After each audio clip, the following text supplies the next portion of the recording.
الرحيم ثلة من الأولين وقليل من الآخرين على سرر موضونة متكئين عليها متقابلين يطوف عليهم ولدان مخلدون بأكواب وأباريق وكأس من معين لا يصدعون عنها ولا ينزفون وفاكهة مما يتخيرون ولحم طير مما يشتهون وحور عين كأمثال اللؤلؤ المكنون جزاء بما كانوا يعملون.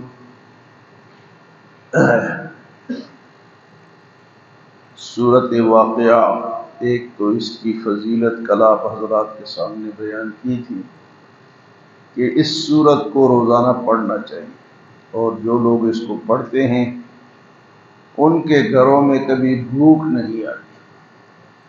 تو تمام گھر والے جو ہیں، ایک بندہ نہیں، سارے بچے بچیاں والد والدہ سارے اس کو کم سے کم ایک دفعہ مغرب کے بعد اس کی تلاوت کیا کریں. کل دائیں ہاتھ والوں کا ذکر تھا، اور دائیں ہاتھ والے جن کو اعمال نامہ دائیں ہاتھ میں ملے گا اہل جنت والے، اور بائیں ہاتھ والے جن کو اعمال نامہ بائیں. تو دائیں ہاتھ والوں کی تعریف کی، اور دائیں ہاتھ والوں کے بعد ایک تیسرے قسم کے لوگوں کا ذکر تھا جن کو اللہ پاک نے فرمایا کہ والسابقون السابقون، تو پہل کرنے والے تھے، آگے بڑھنے والے تھے نیکی میں، آگے بڑھنے سابق لوگ. تو فرمایا کہ اولئک المقربون، یہی جو لوگ ہیں جو سابقون ہیں یہ اللہ کے مقرب بندے ہیں، اللہ کے قریبی لوگ ہیں. فرمایا یہ جو لوگ ہیں ان کے لیے فی جنات النعیم، نعمتوں والے جنت ہوگا. اور اللہ پاک اگلی آیت میں فرمایا سلۃ من الاولین وقلیل من الاخرین، اہل جنت میں پہلے لوگ زیادہ ہوں گے، جو پہلے گزر چکے ہیں وہ زیادہ ہوں گے، وقلیل من الاخرین، آخری والے کم ہوں گے. یعنی ہم لوگ جنت میں کم ہوں گے، اور جو پہلے گزر چکے ہیں، اور خاص کر کے حضور صلی اللہ علیہ وسلم کے دور کے لوگ.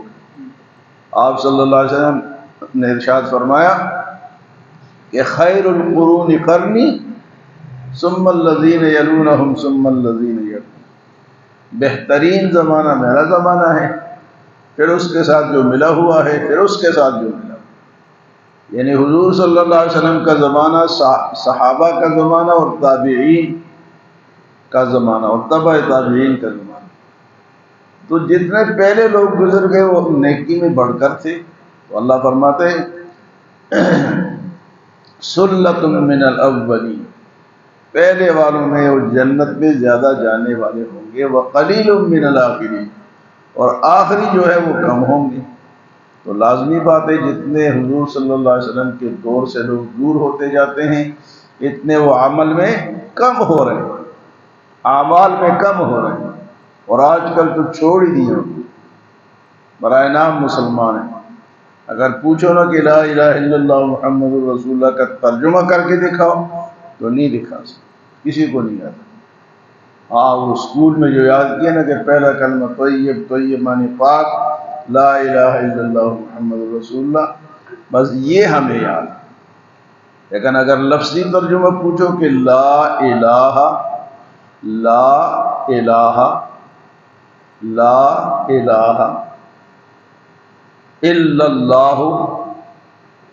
تو اس کا ترجمہ اگر کوئی سیکھ لیتے ہیں نا تو وہ پھر کبھی برائی کی طرف، شرک کی طرف، بدعت کی طرف نہیں جاتا.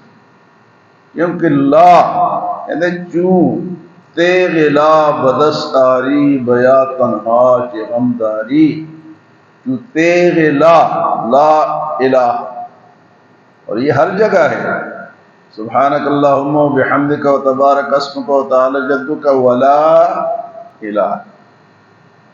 ہاں جی، اشہد اللہ الہ، ہر جگہ یہ کلمہ ہے، لا الہ الا انت سبحانک، الا لا الہ، لا نہیں ہے، کیا نہیں ہے؟ الہ نہیں ہے، اللہ کے سوا کوئی معبود، کوئی مشکل کشا، کوئی حاجت روا، کوئی عالم الغیب، کوئی حاضر ناظر، کوئی مختار کل، لا نہیں ہے. اگر ہے تو وہ کون ہے؟ الا اللہ، اللہ. تو وہ سلطان باہو کہتے ہیں نا، ویسے تو لوگ ان کے بڑے اشعار پڑھتے اپنے مقصد کے لیے، لیکن جو مقصدی اشعار بھی انہوں نے کہے، تو تیغ لا بدستاری بیا تنہا چه غمداری، مجو از غیر حق یاری کہ لا معبود الا ہو.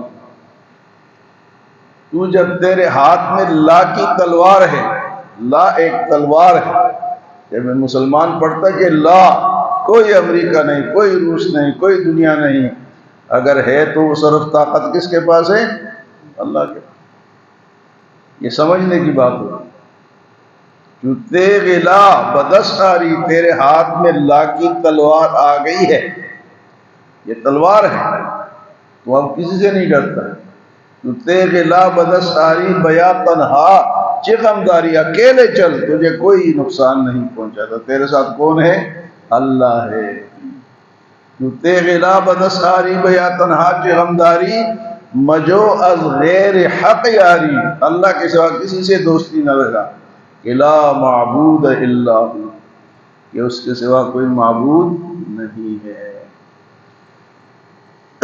تو فرمایا کہ سلۃ من الاولین، پہلے والوں میں سے زیادہ جنتی ہوں گے، وقلیل من الاخرین، اور آخر والوں میں سے کم ہوں گے. فرمایا کہ ان جنتیوں کے مزے کیا ہوں گے، علی سرر موضونہ، ایسے چارپائیوں پر بیٹھے ہوں گے جو سونے کے تاروں سے بن گئے.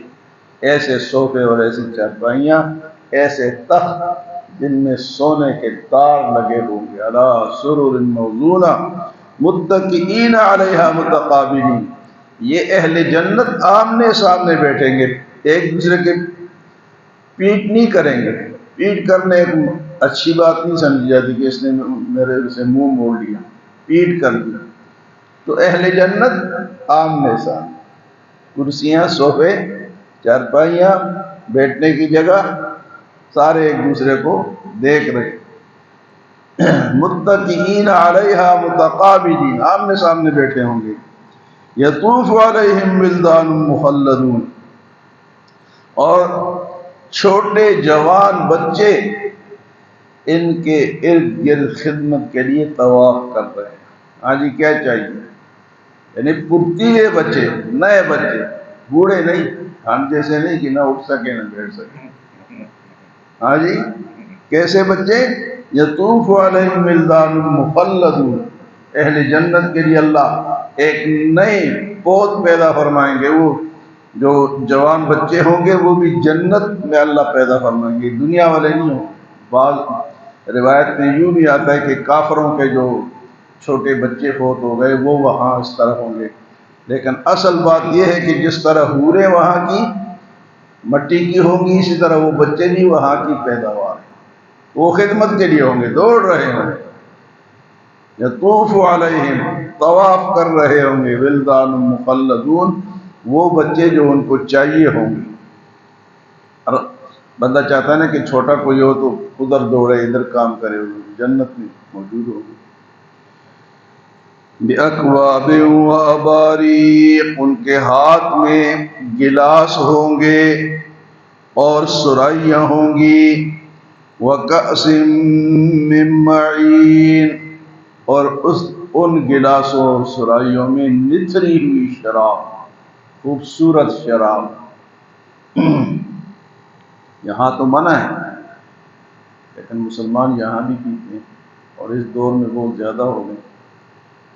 تو شراب ایک ایسی بیماری ہے یا ایسی برائی ہے کہ جس کے لیے اللہ نے کوڑے مقرر کیے. کہ اس کو مارو، 80 کوڑے مارو۔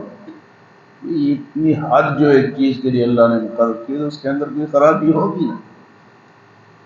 لیکن وہاں کی جو شراب ہے وہ نتری ہوئی صاف شفاف ہوگی، لا يصدعون عنها ولا ينزفون، اس میں نہ تو ان کے سر میں درد ہوگا اور نہ وہ غلط باتیں کریں گے۔ جسے غلط باتیں ہم شراب پینے کے بعد وہ ان کے سر میں درد نہیں ہوگا، ایسی شراب نہیں ہوگی جو ان کو مست کر دے اور نہ ماں بہن کو پہچانے اور نہ کسی اور کو پہچانے۔ نہیں، شراب پئیں گے لیکن اس میں مستی نہیں ہوگی، ولا ينزف، اور نہ گالم گلوچ ہوگی۔ اور فرمایا اہل جنت کے لیے اللہ پاک اور کیا عطا فرمائیں گے، وَفَاكِهَةٍ مِّمَّا يَتَخَيَّرُونَ، اور وہ پھل جو وہ چاہ رہے ہیں۔ پھل تو بہت سارے ہیں لیکن بعض بندوں کو پسند ہوتے ہیں، بعض نہیں ہوتے۔ ایک آدمی وہ سیب کھاتا ہے دوسرا نہیں کھاتا، ایک آدمی کیلا کھاتا ہے دوسرا نہیں کھاتا، تو وہاں ایسے پھل ہوں گے جو چاہت ہیں۔ وَفَاكِهَةٍ مِّمَّا يَتَخَيَّرُونَ وَلَحْمِ طَيْرٍ مِّمَّا يَشْتَهُونَ۔ ماشاء اللہ، اللہ فرماتے ہیں پرندوں کا گوشت ہوگا جو وہ چاہ رہے ہوں گے۔ بٹیرے ملیں گے، بٹیرے، یہاں دنیا میں بٹیرے کہاں ملتے ہیں؟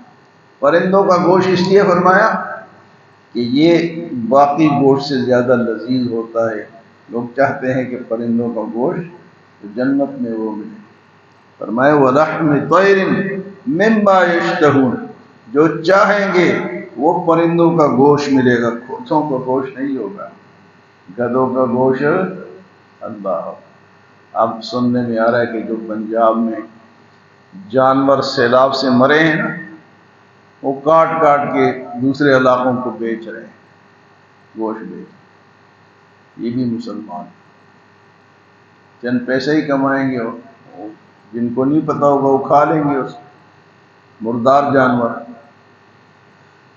تو فرمایا جنت میں تمہیں کون سا گوشت ملے گا، وَلَحْمِ طَيْرٍ مِّمَّا يَشْتَهُونَ، ان پرندوں کا گوشت جو تمہاری چاہت ہوگی، وَحُورٌ عِین، اور موٹی موٹی آنکھوں والے خوبصورت حوریں ہوں گی، ان سے تمہاری شادی ہوگی۔ وَحُورٌ عِین، بڑی بڑی موٹی موٹی آنکھوں والے حوریں، کَأَمْثَالِ اللُّؤْلُؤِ الْمَكْنُونِ، جس طرح کہ وہ کسی ڈبیا کے اندر یا کسی خوبصورت پیکنگ کے اندر بند ہو، وہ حوریں جو ہیں وہ پردے کے اندر ہیں۔ دیکھو جنت کی حوروں کو بھی پردہ ہے۔ دنیا کی عورتیں کہتی ہیں ہم کیوں کریں، ہم میرا جسم میری مرضی۔ اللہ کہتے ہیں حوریں بھی کیا ہوں گی، کامثال اللؤلؤ المکنون، وہ اس کے اندر ہوں گی، پردوں کے اندر ہوں گی۔ اور فرمائے یہ ساری چیزیں ملیں گی کس کو، جزاء بما كانوا يعملون، یہ ان لوگوں کی جزا ہوگی جو نیک کام کر کے گئے ہوں۔ جزاء بما كانوا، یہ گوشت، یہ حوریں، یہ تخت اور یہ ساری جو نعمتیں اللہ پاک نے یہاں شمار فرمائی ہیں، مزید آگے اور نعمتیں بھی کل انشاءاللہ اگلے درس میں آئیں گے۔ اللہ ہم سب کو جنت نصیب کرے اور جہنم سے ہم سب کو محفوظ فرمائے، اور ہم سب کو جنت والے کام کرنے کی توفیق عطا فرمائے۔ یہ اللہ نے ہمارے لیے بنائے، لیکن اگر کوئی نہ جانا چاہے تو اس پر زور بھی نہیں ہے، نہ جائے، وہ دوزخ میں جانا چاہتا ہے تو ادھر جائے۔